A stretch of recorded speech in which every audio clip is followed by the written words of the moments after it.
సుదీర్ఘ రాజకీయ అనుభవం ఆయన సొంతం. నిన్నటి వరకు జిల్లాలో పార్టీకి పెద్ద దిక్కుగా నిలిచారు. ఎన్నో ఆటుపోట్లను తట్టుకొని టీడీపీకి అండగా నిలబడ్డారు. పొలిటికల్ కెరియర్ చివరి దశలో ఆ నేతకు గౌరవప్రదమైన పదవి దక్కింది. దీంతో ఆయన పార్టీ పదవికి రాజీనామా చేశారు. ఇంతవరకు బాగానే ఉన్న ముఖ్య నేత తర్వాత పార్టీ బాధ్యతలు ఎవరికి ఇస్తారు అన్నదే ప్రస్తుతం క్యాడర్లో జరుగుతున్న చర్చ. పెద్దాయనలా జిల్లాలో పార్టీని సమర్థవంతంగా నడిపించే బాధ్యతను ఎవరు తీసుకుంటారు? వైసీపీని ధీటుగా ఎదుర్కొనే ఆ స్థానంలో హైకమాండ్ ఎవరికి అవకాశం కల్పిస్తుంది అనే ఉత్కంఠ నెలకొంది. ఇంతకీ ఎవరా కీలక నేత? ఎక్కడా పరిస్థితి?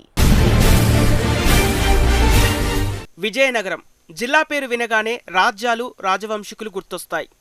రాజకీయం విషయానికొస్తే పూసపాటి అశోక్ గజపతిరాజు జిల్లా టీడీపీలో ఓ కీలక నేతగా వ్యవహరిస్తూ వచ్చారు.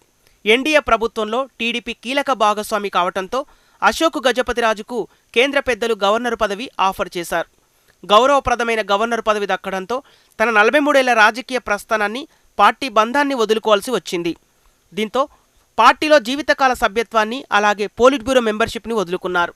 టోటల్గా టీడీపీకి రాజీనామా చేశారు అశోక్ గజపతిరాజు. తనకు దశాబ్దాల పాటు ఉన్న పసుపు బంధం తెగిపోవడంతో ఇప్పుడు బంగ్లా వెలవెలబోతుందా అన్నదే చర్చగా మారింది.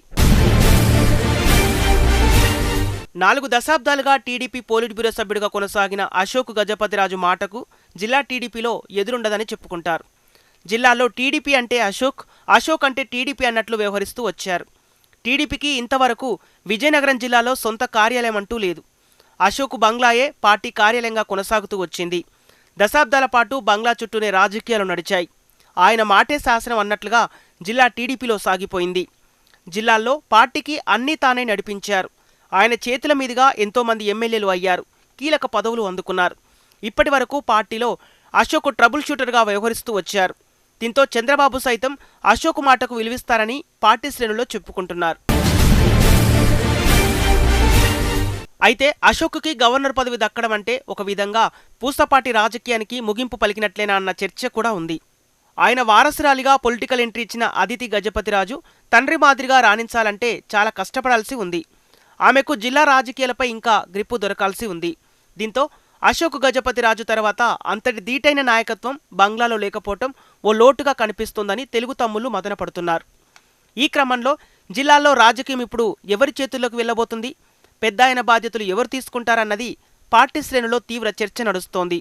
అయితే విజయనగరం జిల్లా బీసీలు బలంగా ఉన్న ప్రాంతం.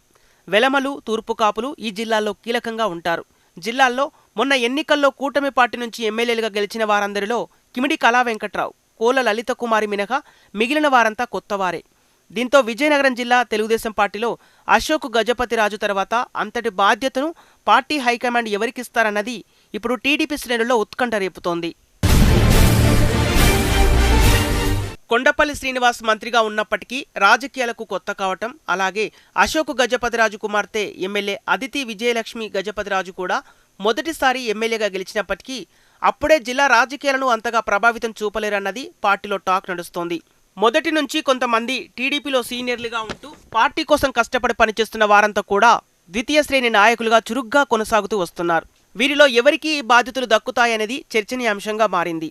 అశోక్ గజపతిరాజు రాజీనామా తర్వాత జిల్లా పార్టీలో సీనియర్ నేత చీపురుపల్లి ఎమ్మెల్యే కిమిడి కళా వెంకట్రావు ఒక్కరే కనిపిస్తున్నారని పార్టీ క్యాడర్ చెప్పుకుంటున్నారు.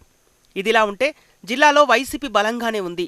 సీనియర్ నేత బొత్స సత్యనారాయణ, ఆయన బంధువులు, సన్నిహితులు అంతా కలిసి వైసీపీలో పటిష్టంగా ఉన్నారు. రాజకీయంగా అలా జిల్లా మీద ఈ రోజుకి బొత్స తన పట్టు చూపిస్తున్నారు. ఆయన దశాబ్దాలుగా అశోక్తోనే తన రాజకీయ సమరం సాగించారు. ఇప్పుడు టీడీపీ వైపున ఎవరు అన్నదే చూడాల్సి ఉంది.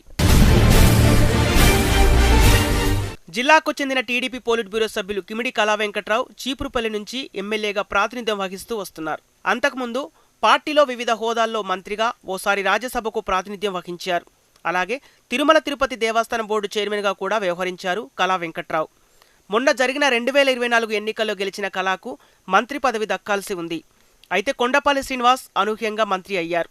కొండపల్లి శ్రీనివాస్ మొదటిసారిగా రాజకీయాల్లోకి రావటం, ఆయన జిల్లా మొత్తం రాజకీయాన్ని హోల్డ్ చేయలేకపోతున్నారన్న భావన పార్టీలో ఉంది. జిల్లాల్లో అశోక్ గజపతిరాజు తర్వాత రాజకీయాన్ని ఒడిసిపట్టాలన్నా, వైసీపీని గట్టిగా ఢీకొట్టాలన్నా సీనియర్ నేత కళా వెంకట్రావు ఒక్కరే కనిపిస్తుండటంతో కళారంగ ప్రవేశం అనవసరంగా భావిస్తున్నారట జిల్లా పార్టీ శ్రేణులు. ఇదే సమయంలో కళా వెంకట్రావు కూడా సమయం కోసం ఎదురుచూస్తున్నారన్నది పార్టీలో చెప్పుకుంటున్నారు. మరి పెద్ద ఆయన స్థానంలో నాయకత్వ పగ్గాలను హైకమాండ్ ఎవరికి కట్టబెట్టబోతుందో వేచి చూడాలి మరి.